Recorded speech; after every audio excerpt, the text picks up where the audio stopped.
Aaron's video is frozen. I don't know if we lost him.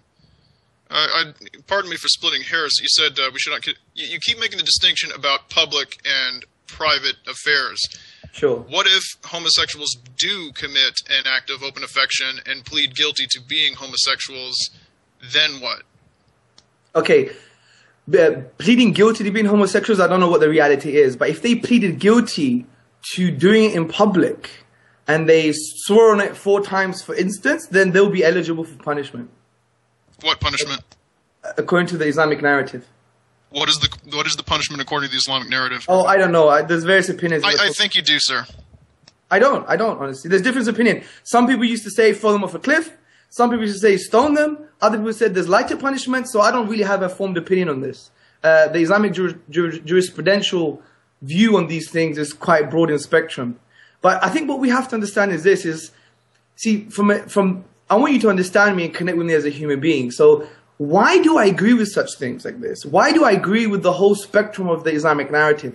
The reason I do that is because it's based upon a certain concept that we could actually try and find good reasons to believe in. For example, we would view morality in an objective sense, and we would argue humbly that any claims from an atheistic perspective, if it's not grounded in God, then morals become relative or subjective at best. So the value judgments on these things are at best just probabilistic or relative and subjective. What's wrong with that? Well, I'm not saying there's anything wrong with it. I'm not passing a moral judgment on that. But philosophically, it's problematic to even pass a judgment in an objective sense when in reality, the philosophy, if you take it morals to be relative and subjective, it doesn't announce morals to be objective in the first place. Do you see? I'm not sure I do see, and I don't know what's happened with the call and how many people are still able to hear us. But Warren has been disconnected. Okay. I'm sure he'll be back soon. Do carry on. Yep, so for us, it's essentially like the Islamic narrative is based upon certain logic. And the logic here is, look, if God does exist, then he is all-knowing, all-wise. Human beings, in contrast, are not. Therefore, we should refer to him. Now, the underlying suppositions on this logic is that God actually exists and he has announced himself to mankind. So to talk about the fruits of a particular tradition is actually in a way maybe not healthy, because the healthiest thing is to just go to the underlying philosophical foundations of a particular tradition. And if we have good reasons for these, then let's have a good discussion on worldview. And I think this is the discussion of the 21st century. Because we could discuss and disagree, are you pro-abortion? Are you a consequentialist in morality? What type of morals do you follow? Are you a divine command theorist? Are you not? Do you see morals to be relative, subjective, or objective? So there's a whole different discussion on these issues anyway. So to cut to the chase in a way, let's discuss where these morals come from. And did they come from the divine? Does a divine exist in the first place? And is the Quran from the divine from that perspective? So if this discussion happens, then we'll be able to have a more fruitful discussion. Okay, Aaron has come back, and he's been very quiet so far. I don't think he's said very much for a best part of an hour, which is not like him. Aaron. Well, yeah, your perspective and mine couldn't be any more different. I mean, first of all, I have no interest in philosophy. I've said that in many of my previous videos. I like to be able to determine what is and is not correct. I don't believe in the value of existential conversation whatsoever. It's all a matter of actual data. The way we would connect is where you can show what is verifiably accurate and what we can determine is not verifiably accurate. It has to be, as you said, reality. Now, I don't understand where you assume that there is a God. I certainly don't understand where you assume that it's not an anthropomorphic God, because your God is based on the God of the Bible, ultimately, and the Bible's God was anthropomorphic. And what we see in the history beyond the Bible's origin is even more so. I mean, we see the polytheistic origins of Semitic mythos.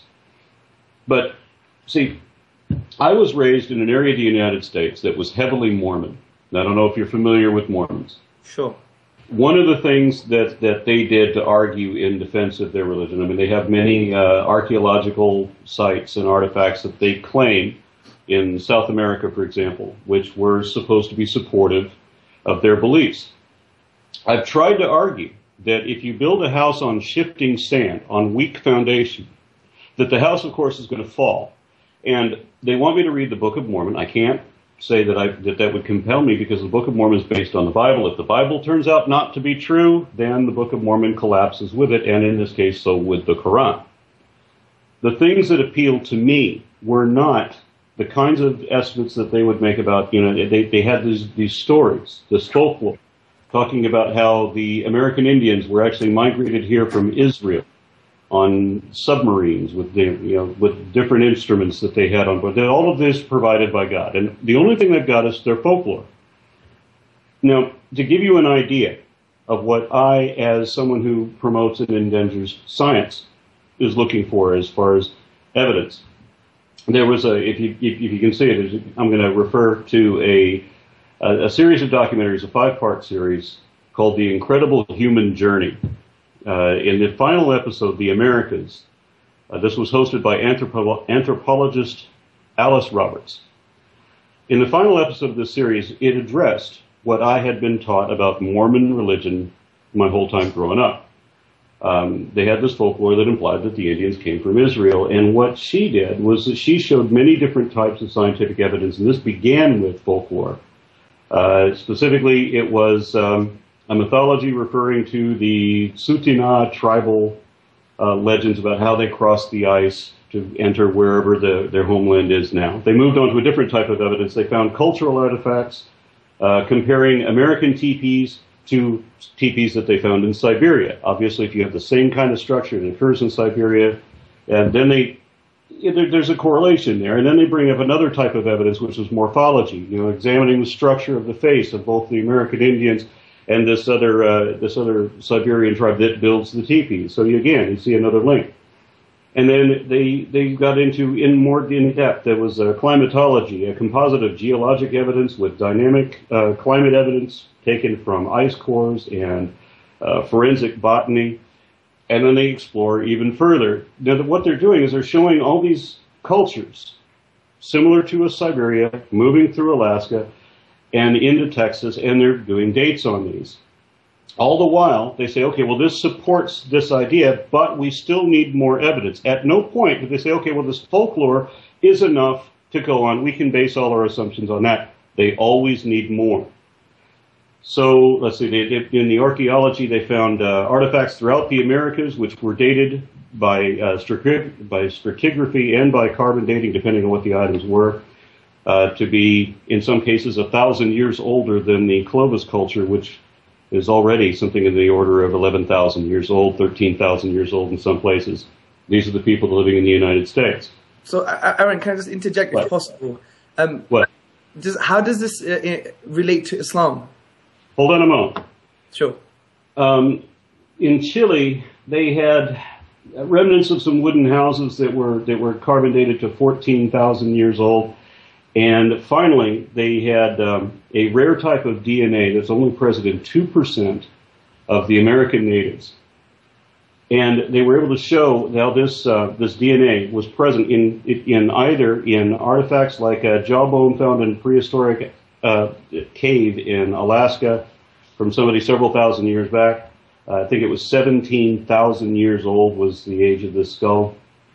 And they found the same DNA showing up in the western coast of Southern California and in Mexico, coastal Mexico, and all along the west coast of South America down around the Cape. They showed the same element of DNA, and what it does is it draws a line to these artifacts dated to 14,000 years old, 13,000 years old, and so on, showing a very clear, distinct migration from Asia into the Americas. And this is what I have to take against the claims of the Mormons, where they say that 2,000 years ago, these people came over from Israel, and that's what they believe. They came over from Israel, and I can show, no, 17,000 years ago, they came over from Asia, and the people that are living there now have been there for 14,000 years. Many different types of overlapping, concordant bits of hard, cold, often inconvenient facts to show what the reason that I believe what I believe. Can you present anything on that order that is supportive of your belief? Yes, I can. Okay.